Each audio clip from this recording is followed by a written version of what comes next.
Good morning po ulit sa ating lahat. Tayo po ay muling mag-aaral ng Word of God at kahapon tayo ay nag-recap nung atin pong narinig nung Sunday worship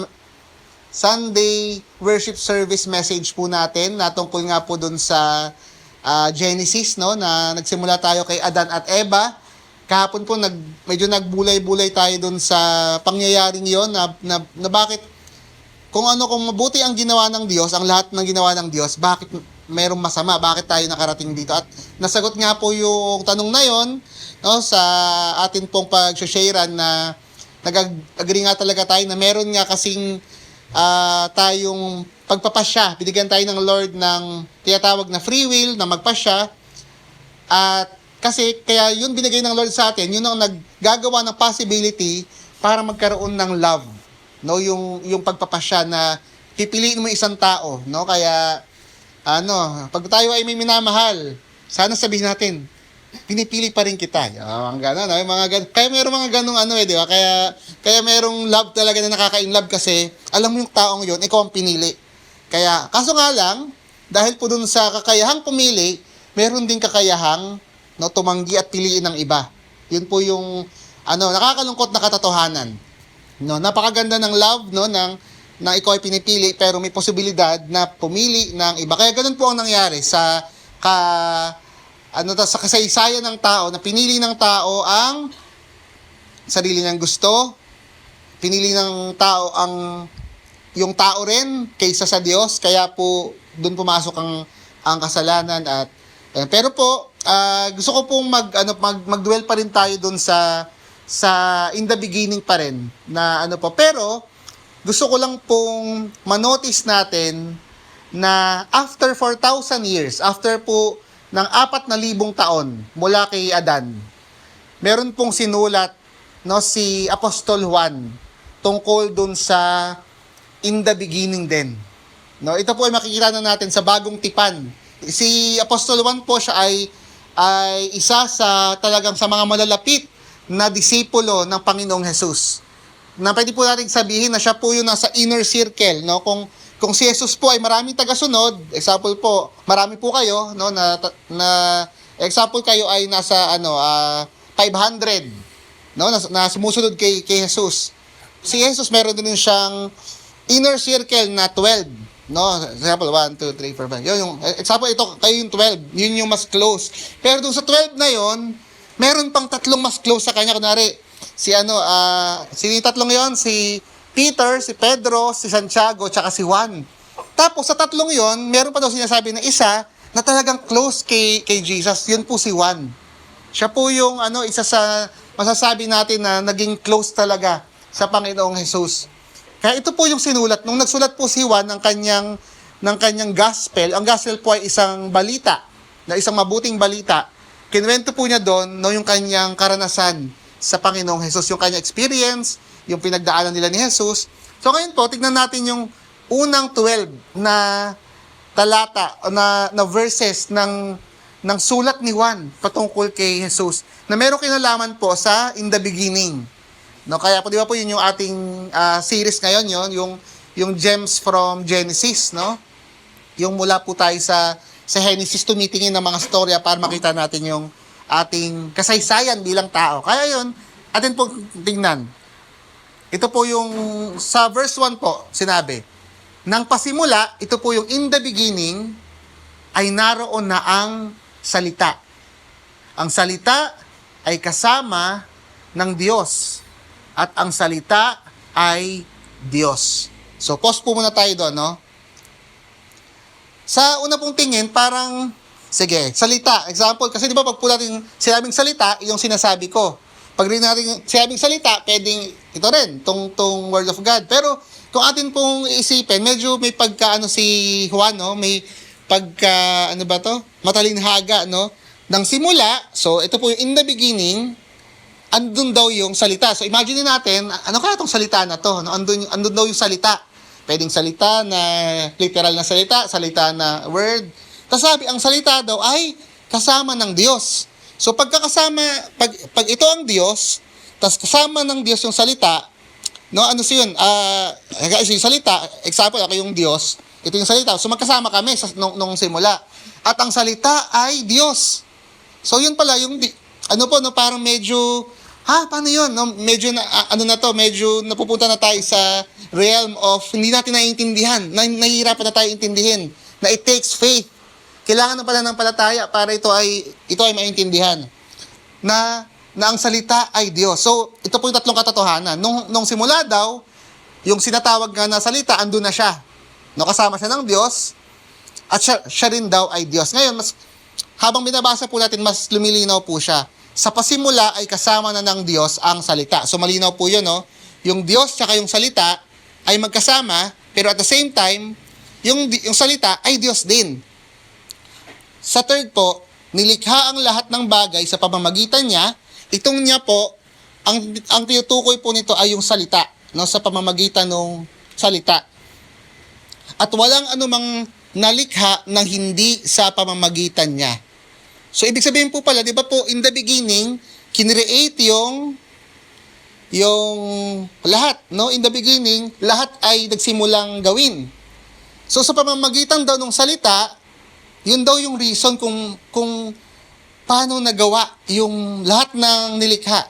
Di ba nga, kung inyo maalala, in the beginning, paano po ginawa? And God said, sinabi ng Diyos, let there be light. Let there be ganto. Di ba po, hindi si Lord parang karpintero na mano-mano gumagawa. Sinabi lang niya sa pamamagitan ng salita. So parang, ganyan, nga no. Parang ano po, ito po si Juan, dahil Hudyo siya, alam niya yung Genesis. No, ang mga Hudyo po, bata pa lang, pinapamemorize na sa kanila yung Genesis, yung Exodus, yung Leviticus, Numbers, at Deuteronomy. Kaya po ang mga Hudyo, matatalino po sila kasi bata pa lang, magaling silang magbasa. Memorize nila pag may linya silang na alala, alam nila kung saan nila hahanapin. Kaya po, ito si Apostol Juan, nagko-callback siya dun sa in the beginning. No, na nilikha ang lahat ng bagay sa pamamagitan niya. So, tao po ito, no? At walang anumang nalikha ng hindi sa pamamagitan niya. So, klaro po iyon, no?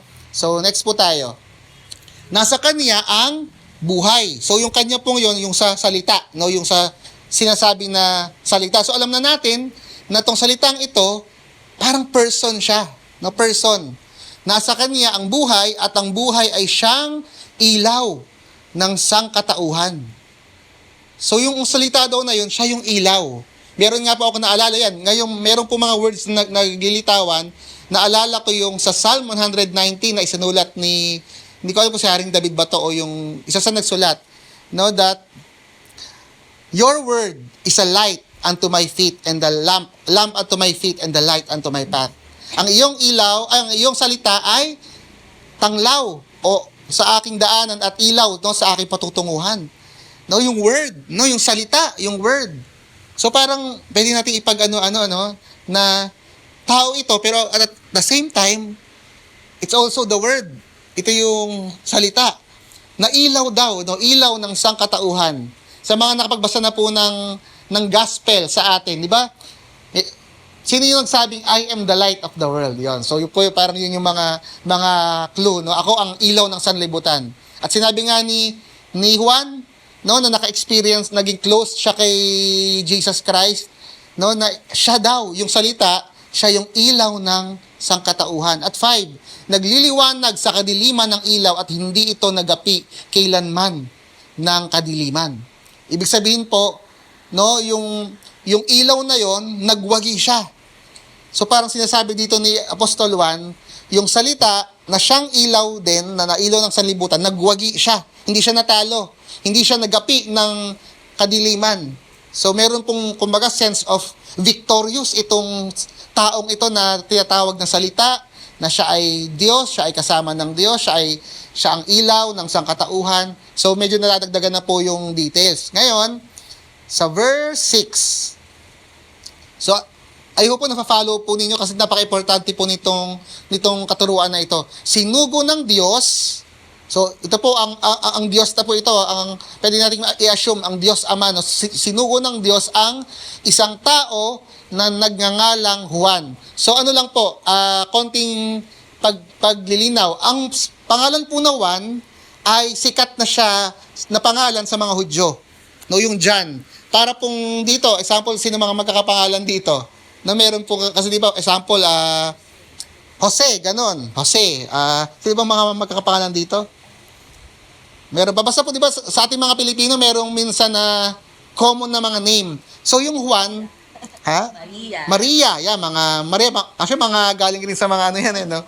Sa Bible. Pero yung Juan, yung John the Baptist, hindi po siya yung Juan na nagsulat nitong letter na to, no? Si John, siya po yung disipulo ni Jesus. Ito pong si Juan, John the Baptist, siya po yung pinsan ni Jesus sa nanay. Kasi alam nga po natin na si Jesus, ang kanyang tunay na ama, no, ay ang God the Father. Pero ang kanyang legal na sa earth, no, si Jose, pero through dun sa nanay, alam ko magpinsan, no, yung nanay ni si Mary tsaka yung nanay ni Juan, magkapatid. So, ito ay magkapatid ba? Magpinsan pala. Hindi, yung nanay si Elizabeth, tama ba? Okay, sige. Kailangan ko i-review yung yung aking Hindi magkapatid si Mary at si Elizabeth. Magpinsan, tama. Kaya parang parang second cousin pala, yon. So, naparito siya, no? Itong siya na po na ito, yan si John the Baptist, no? Siya upang magpatotoo tungkol sa ilaw, again, yung ilaw, siya po yung tinatawag na salita, at upang ang lahat ay sumampalataya sa pamamagitan niya. So, yun po, no? So, nagpadala nga. Pag po sinabing sinugo, ito po yung nagpadala, pinadala ng Diyos. Itong si Juan, upang magpatotoo or mag-testify, maging witness, no? Parang siya, gusto niyang maging, siya ang dahilan niya, siya ang testify na siya ang ilaw ng sanlibutan, no? Na upang ang lahat ng sumampalataya upang ang lahat ay sumampalataya. Di ba po, ganun po yung, para po maniwala tayo minsan, meron kailangang witness. No? Example, may sunog dun sa likod. Kailangan may magsabi. Pero sa sa kabilang bayan, hindi sa likod, no? Sa kabilang, example, may sunog dun sa malayo dun. Tas para papalapit na dito kunwari. Kailangan may nakita ko yung sunog. Meron kailangan magpatotoo or mag-testify para maniwala, no, yung mga makakarinig. So ganun po yung si Juan, John the Baptist, ganun po yung kanyang purpose, no, sinugo siya ng Diyos para magpatotoo siya, para sumampalataya or maniwala yung mga tao. So next, sa 8 ay ito, sinabi dito na hindi daw po si Juan, hindi siya yung ilaw. No, subalit naparito siya upang magpatotoo tungkol sa ilaw. Ibig sabihin, hindi daw siya yung salitang yon, no? Hindi siya yung ilaw na yon, kundi nagpapatotoo lang siya. Alam niyo po ba yung buwan? Di ba po yung buwan maliwanag siya? Wala po siyang sariling ilaw. Alam niyo po kung saan nanggagaling yung liwanag ng buwan? Sa araw. Para lang, nire-reflect lang po ng buwan yung umaabot sa kanyang liwanag, pero yung liwanag, hindi talaga sa kanya nanggagaling yung liwanag. Sa araw talaga nanggagaling ang liwanag. Para pong ganito yung gustong sabihin nito na hindi siya yung ilaw talaga, hindi siya yung source of light. Pero siya lang yung, kumbaga, nagre-reflect at nagpapatotoo na may araw. Parang gano'n, no? Na merong liwanag, no? Pag po nawala ang araw, mawawalan din ng liwanag yung buwan. Kaya, kumbaga, pag nakikita natin na maliwanag ang buwan, alam natin na ang araw ay andiyan pa. Nakatago lang, pero andiyan ang araw. Ito ang tunay na ilaw. So, ito na, parang gusto nang sabihin ni Apostol Juan, no? Si John the Beloved. No? Yung isa John the Baptist, yung isa John the Beloved. Parang yun po yung term usually na para makita natin yung pagkakaiba doon sa dalawang Juan. Ito ang tunay na ilaw. Dumarating ito sa sanlibutan upang magbigay liwanag sa lahat ng tao. So, sinasabi po ni Juan, no, para siyang nagbibigay ng pagsasalarawan na yung salita na siya ring naging ilaw ng sanlibutan, dumating daw siya dito sa sanlibutan na siguro nga na madilim upang magbigay liwanag. Di ba po? ang liwanag para nagiging kagamit-gamit siya doon talaga sa lugar na madilim. No, hindi po natin kailangan ng ilaw sa lugar na maliwanag na. So we can say nga po no na ang sanlibutan ay nasa kadiliman. No, nasa kadiliman. At alam nga po natin no, nung yung nangyari doon sa Genesis, pumasok ang kasalanan. Pumasok ang kadiliman. Kaya po ang mundo ay naging na spiritually, naging madilim po ang sanlibutan. Kaya po, yung liwanag na yon ay dumating daw dito sa sanlibutan upang magbigay ng liwanag sa lahat ng tao. Ngayon, verse 10. Dumating, ito na naman, tinawag na naman yung salita, dumating ang salita sa sanlibutan, ngunit hindi siya kinilala ng sanlibutang ito na nilikha sa pamamagitan niya. So ngayon po medyo kung alam niyo po ang story ni Jesus, alam po natin na hindi siya tinanggap ng mga tao. Lalo na po yung sarili niyang bayan, hindi siya tinanggap. Ano pa nga, pinako pa nga siya sa krus. No, so dumating ang salita sa sanlibutan. So medyo nagkakaroon na po tayo ng picture no kung sino yung salitang ito. Dumating ang salita sa sanlibutan, ngunit hindi siya kinilala ng sanlibutang ito na nilikha sa pamamagitan niya. Parang biro mo yung mismong gumawa sa atin, no? Nung dumating siya dito, hindi natin siya tinanggap. Hindi natin siya tinanggap ng sariling niyang kababayan, no? Kahit yung sarili niyang kababayan, no, hindi siya tinanggap. Alam nila, no? Alam ng mga Hudyo ang tungkol sa mga kautusan ng Diyos, tungkol sa mga prophets. Alam nila ang Bible, sabihin natin. Pero nung dumating yung mismong sinasabing salita, no, na nung andun pa siya nung simula ay hindi daw siya tinanggap ng sarili niyang kababayan. Hindi siya tinanggap ng sanlibutan. Subalit ang lahat ng tumanggap at sumampalataya sa kanya ay binigyan niya ng karapatang maging mga anak ng Diyos. So ito po yung gusto ko pong parang maging maging pinaka lesson. No, hindi po siya tinanggap ng sarili niyang bayan. Pero syempre po alam natin na meron pong mga tumanggap sa kanya. Pero po yung kumbaga yung majority siguro pwede nating sabihin no, hindi siya tinanggap. Pero ang sabi nga daw po, no, ang lahat daw po ng tumanggap, whether hindi ito kababayan ni Jesus no, na mga hentil. No, ano po kasi ang mga Hudyo, sila po yung bayan kung saan sa kanila pinakilala ng Diyos ang kanyang sarili. Kaso, no, parang as a whole, ni-reject ng Israel ang kanilang Diyos. Kaya ngayon, kung inyo pong masusundan yung storya ng Biblia, binuksan ngayon ng Panginoon ang pagkakataon na kahit ang mga hindi Hudyo, kung ikaw ay sasampalataya kay Jesus, ikaw ay magkakaroon ng kaligtasan at pwede mo tanggapin yung mga pangako na binigay kay Abraham patungo dun sa lahat ng Israel. Marami pong, alam niyo po ba na ang Israel ay napakaraming mga pangako na pwede po ninyong tanggapin din iyon, no? Lalong-lalo na po no, yung kapatawaran ng kasalanan, no? Yung maging karapatang maging anak ng Diyos. No? So, yun po yung kumbaga storya ba. Kaya po tayo nagkakaroon ng karapatan na maging anak ng Diyos dahil nawala po, no? Meron pong nawala nung sa simula po, nung sa simula na ginawa si Adan at Eva, sila po talaga ay anak ng Diyos. Kaso dahil nga po sa kasalanan, no, may nabago po na forfeit yung iyong right, no, to become, no, yung isang children, no, na isang anak ng Diyos. Kaya ngayon, kaya po naparito yung salita. Kaya po naparito si Jesus Christ. Kung inyo po pong babasahin yung mga kasunod niyan, makikita po natin doon na yung binabanggit na yun na salita, no, na dumating sa sanlibutan na siya ang ilaw, yun po ang Panginoong Jesus. No, siya po ay nagkatawang tao, siya po ay, ang tawag nga po sa kanya ay Emmanuel, no, God with us. No, na siya po ang salita, no? Ang creator.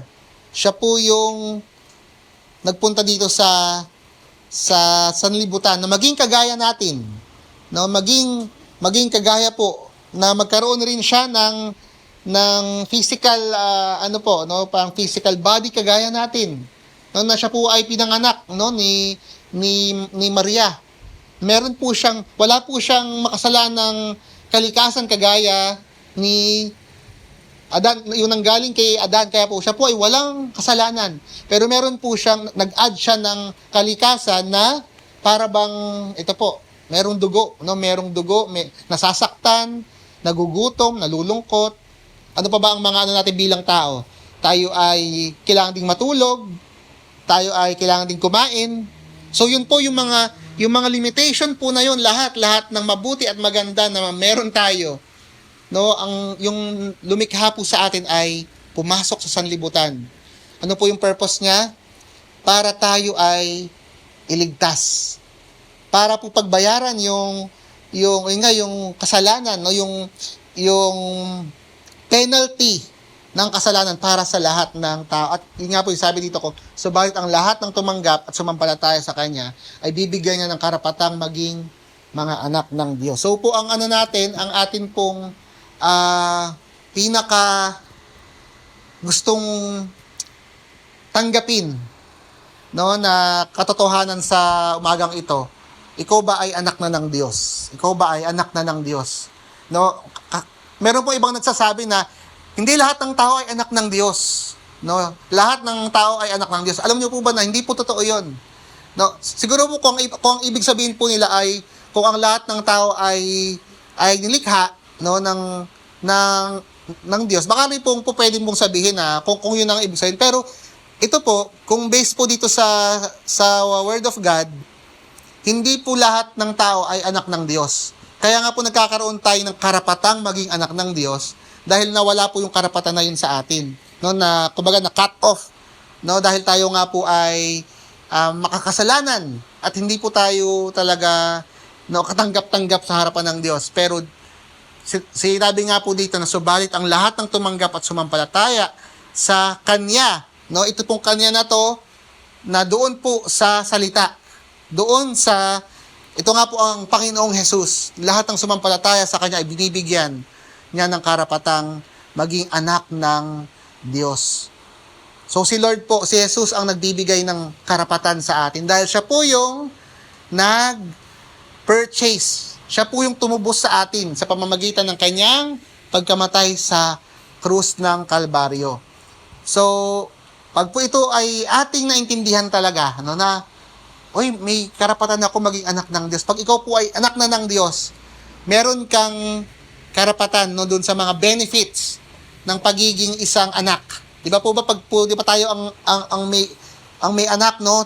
Usually po ang anak ang mga nagmamana. Sila yung mga nagmamana ng mga ari-arian. Sila yung mga pinapamahalaan ng mga kumbaga yung father's business. Kung ano man yung business nung tatay, yun yung kanyang tinuturuan niya yung kanyang mga anak. O sige, ano yan? Kayo ang magmamana niyan, kaya gusto ko kayong turuan. Para pong ganun ang nangyayari. No, kaya po meron pong kingdom, merong kaharian ang Diyos. At yung kanyang mga anak, no, sila po yung kumbaga yung kikilos, no, doon sa kanyang kaharian. Kaya ang tanong po, ikaw ba ay anak na ng Diyos? No, tinanggap mo na ba, no, sa iyong buhay ang salita, no? Si Lord Jesus Christ, siya po 'yon. Siya ang salita, siya ang anak ng Diyos, no, na nagpunta sa sanlibutan ito upang maging ilaw, no? Pag po sinabi natin tayo ay anak ng Diyos, hindi na po tayo namumuhay sa kadiliman dahil may liwanag na po tayo. Kaya nga po ang amin pong encouragement, no, sa atin, maglakad po tayo sa liwanag. Mabuhay tayo sa liwanag. Ibig sabihin po nun, mamuhay tayo sa katotohanan, mamuhay tayo ng may katwiran, ng may pag-ibig, ng may pagmamahal sa Diyos, ng may pagmamahal sa kapwa. Tayo ay mamuhay ng nakatingin sa ating Panginoon. No, yun po ang ibig sabihin na maging anak ng Diyos. Yung maging anak ng Diyos, hindi lang po siya parang title lang na anak ako ng Diyos pero mabubuhay ako ng gusto ko lang, no? Hindi po yun, no? Sa unang panahon, pag po ang isang anak ay hindi niya sinunod ang kanyang mga ama, pwedeng hindi na kita anak, no? Kasi nga po, ganun po sa kanila, no? Patay ka na sa akin, ganun po sila. ganun po ka straightforward dati. Hindi ka susunod sa akin? Sige, hindi na kita anak. No, kahit po sila ay blood relation, pero legally, pwede pong i-cut off ng isang ama yung kanyang anak dahil hindi siya marunong sumunod. Tas hahanap po siya ng ibang tao na pwedeng parang isang alipin na worthy na kanya pwedeng turuan para doon niya ipapamana no yung kanyang ari-arian. Kasi nga po pag yung anak ay hindi talaga masunurin. Kaya po parang ganoon din po tayo no na pag alam natin na tayo ay anak na ng Diyos, na tayo ay alamin natin ang kalooban ng ating Ama, ng ating Diyos Ama at sundin natin. Na gusto natin maging mabuting anak. Siyempre, kanina po nag-uusap kami nila Ate Malin, no? Ate Ems na yung anak, gising na. Talagang na, kasi pag doon po tayo, diba, nung tayo ay bata, talagang, minsan makulit talaga tayo, hindi tayo nakikinig, pero habang tayo ay lumalaki, no, hopefully po, natututo tayo. Bilang mga magulang, alam po ninyo yun, ayaw ninyo ng makulit na anak. Gusto natin ng anak na sumusunod. No, yun po yung nagbibigay kagalakan sa ating puso. Kaya parang ganoon din po tayo sa Panginoon. Pag po tayo ay sumusunod sa Kanya, no, bilang anak ng Diyos, tayo rin po ay nagbibigay ng kagalakan sa ating Panginoon. So napaka-importante po nito no, na maintindihan natin yung konsepto nga no, na nung simula ay si Lord Jesus ang salita no, na sa pamamagitan niya nalikha ang lahat ng bagay at ngayon siya rin ay gustong tubusin no yung nawala, yung nasira gusto niyang ayusin, gusto niyang i-restore no. Si Lord po ang ating pong Diyos ay expert po siya sa pagre-restore ng mga bagay. At minsan mas maganda pa. Di ba po merong mga ganon, meron pong mga ganon ang trabaho nila. Yung mga dating sira aayusin nila at pagdating parang bago mas maganda pa. Ganon po ang Panginoon. Yung dating nasira na akala mo sirang-sira na nasira na ng kasalanan, nasira na ng pag po yung pinadaan no, sa pag-aayos ng Panginoon, kaya niyang gawing bago. Kaya nga po, sinabi sa salita ng Diyos, if anyone is in Christ, he is a new creation. The new has come and the old has passed away. Kung sino man ang nakay Kristo, siya ay isang bago ng nilalang.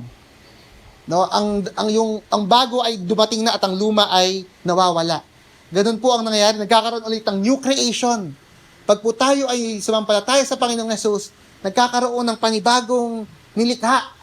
No, parang ulit. Para pong in the beginning ulit, no? In the beginning God created, no, ng bago, fresh ulit. Ganun po yung ginagawa ni Jesus sa ating mga buhay. Pag po tayo ay nakay Kristo, binabago niya. Syempre hindi po bigla-biglaan, pero yun po yung proseso ng pagre-restore. Paunti-unti hanggang tayo ay talaga maging lubos, nagganap, no, na isang bagong nilalang kay Kristo. Kaya po, yun po yung gusto ko pong iwan sa inyo, inyo pong i-declare sana at inyo pong paniwalaan. No, kayo po ay bagong nilalang na. Tingnan niyo po ang inyong katabi. Yan, ano na po ba, mukha na bang bagong nilalang? Pero bagong ligo lang. Okay na po yun. No, bagong ligo. Okay, bagong ahit. Ayan. Pero minsan ganun lang po minsan. Pero yan po tayo no, bago, no. Sana po laging may bago. Kaya po natutuwa po kami pagka naririnig namin yung mga testimony na, uy, si parang bumait na. Kasi nga po may nagbabago. No, yung luma nawawala na. No, si parang hindi na badaldal.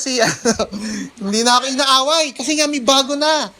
Hindi na ako nagsusugal. Kasi may bago na. Hindi na ako nangaaway. Kasi may bago na. Kaya, yun po yung gustong ipaalala sa atin ng Lord na bagong nilalang ka na. Paniwalaan po ninyo yun kasi kung ano po yung pinapaniwalaan ninyo, ganun kayo mabubuhay. Kaya po wag niyo pong isipin na kayo ay dati pa rin, kayo ay luma pa rin. Bago na po kayo kay Kristo. Yun po ang ating laging panghawakan. No, kaya thank you Lord. Thank you Lord. Tayo po ay bago nilang. Sana po nakangiti na tayo ngayon lagi. Kasi bago nilalang na po tayo. No, hindi yung luma ay nawala na. Nawala na yung dating Gerson, nawala na yung dating James, nawala na yung dating Malin, no, yung dating Pastora Ara, wala na po yun. No, meron ng Kaya wag na natin balikan yung dati, no? Kaya nga po example, meron tayong lumang damit na butas-butas na, mabaho na, matigas na kaya nang itayo kasi sa sobrang tigas. No? Tapos meron na tayong bagong may bagong damit na tayo. Huwag na natin isuot ulit yung luma. No? Dapat iwanan na natin yung lumang damit at ang bagong damit na ang ating isuot. Kaya, yan. Thank you, Lord. No? Thank you, Lord. Kaya, Ate Ara, meron kang gustong iyan. Baka po meron po sa atin na may gusto po kayo idagdag, inyo pong mga na-realize, mga gusto nyo i-share na pangdagdag po na makaka-benefit sa atin. Meron po gusto mag-share? Pangdagdag lang po. Mga wala na. Ayun. Yung alin. Sa Ate Malu, magkano ka ba Ate Malu? Para kapasal lang si ni Ate Malu. Kakaupo lang na tawag agad. So, yun po. Yun lang po ang ating ngayon, no? Kung wala na pong mag-share. So, isa si Ate Mitch. Yun lang yung panampalatayanan talaga natin na ang Panginoong Hesus ay Diyos. Kasi po, maging yung mga demonyo naniniwala sila na si Hesus ay Diyos. So tayo nilikha ng Diyos, dapat mas maniwala tayo. Dahil maging yung kaaway nga, naniniwalang siya ay Diyos, di ba po? So panampalatayanan talaga natin yun at yung pananampalataya na yun, yung maghahatid naman sa ating sa isang matuwid na pamumuhay. Thank you, Ate Mitch, no? Talaga napaka-importante po nung tayo ay hindi lang naniniwala, no? Yung sabi kasi ni Ate Mitch, meron pong sinabi sa Santiago na even the demons believe, no? Na sila rin ay naniniwala, no? Na meron silang pagtitiwala na totoo ang Diyos, pero or paniniwala, pero meron pong paniniwala sa mas malalim po na believe, no? Ito po yung pagtitiwala. Nagtitiwala ka sa salita, no, sa sinabi ng Panginoong Hesus, sa sinabi ng salita ng Diyos. Kaya po ipagkakatiwala natin ang ating buhay sa Kanya. No, kahit minsan ay Lord, parang ang hirap, pero dahil nagtitiwala po ako sa iyo, Panginoon. No, ito po ang aking gagawin. Kaya po doon po nagkakaroon ng pagbabago pag tayo po ay nagtitiwala sa ating Panginoon. So thank you, Lord. Thank you, Lord. So tayo po ay tumayong lahat at alam ko po tayo po ay dumadaan sa iba't ibang mga pagsubok sa buhay, no? Iba-ibang problema, iba-ibang pagsubok. Pero po, ang importante po ay maging buhay talaga po sa atin na tayo po ay bagong nilalang na hindi po ito ang huling hantungan ng ating buhay. Kundi marami pong mga pangako ang Diyos na gusto pong ibigay sa atin, no? Kung tayo po ay mananampalataya, kung tayo ay magtitiwala sa ating Panginoon. Lord, salamat sa muli pong pagpapaalala sa amin na kayo po ang aming manlilikha, Lord God. Through you, Panginoong Hesus, ay nalikha ang lahat ng mga bagay, Lord God. Dahil sa salita, Panginoon, ay nag-exist ang lahat ng bagay. At gayon din, Lord God, ngayong narinig namin itong pagpapahayag ni Apostol Juan kung sino ka, na kayo nga rin, Panginoon, ang gumagawa at naglilikha ng bago sa amin, Panginoon. Kapag kami po ay sumasampalataya sa iyo, ay may mga bago kayong ginagawa na kine-create sa aming mga buhay. At nire-restore nyo nga po kami, Panginoon. At gusto nga rin po namin panghawakan yung katotohanan na kung sino man po ang sumampalataya sa iyo ay nagkakaroon ng karapatan na maging anak ng Diyos. At nawa, panghawakan po namin ito na kami po ay anak na ninyo. Kami po ay anak ng Diyos Ama na siyang tatanggap rin ng mga pagpapala at mga pangako para sa isang anak. At gayon din, Panginoon, na hindi lang po kami nakatingin sa mga pangako, kundi nakatingin nga rin po kami na nais namin maging mga anak na masunurin. Mga anak na ginagawa namin ang kalooban ng aming Ama para kami po ay mas talagang pagkatiwalaan pa ng maraming bagay, na kami po ay maging faithful, maging tapat kami sa mga bagay na nais po ninyong ipagawa sa amin. And Lord, alam po namin na marami po kami mga pinagdadaanan sa buhay, kaya po nawa ito po ay maging way para tumawag po kami sa iyo, para magkaroon kami ng mas malalim na pagtitiwala sa iyo, mas malalim na ugnayan sa iyo, Panginoon, na makita namin na inyo pong sinasagot ang aming mga panalangin, na lagi kami maging independent sa iyo, Panginoon, at even sa oras ng kahirapan, Lord, kami pa rin ay nakatingin sa iyo, Panginoon, na whether in good times or bad times, hindi po nagbabago, Lord, ang aming kapahayagan na kami ay anak na ng Diyos. Kami ay may liwanag na, kami ay naglalakad na bilang isang bagong nilalang. Kami ay namumuhay na nakipag-isa na sa iyo, Panginoong Jesus. So, salamat, Lord, sa mga paalala po na ito. Nawa, ibaunin namin ito. Ito po ang maging identity namin, Panginoon, na kami ay anak na ng Diyos, kami ay bagong nilalang na. At ito po ay makita sa aming buhay, sa aming pakikipag kapwa sa ibang tao, kung paano po kami makipag-usap. Makita nawa po ito sa aming pagsasalita, sa aming mga aksyon, sa aming gawain, sa aming puso, Panginoon, na maipahayag namin sa lahat ng aming makakasalamuha na kami ay anak na ng Diyos. Lord, thank you po sa araw na ito. I-bless you po ang aking mga kapatid. Bless you po sila ng kalakasan, ng health, Panginoon, ng focus.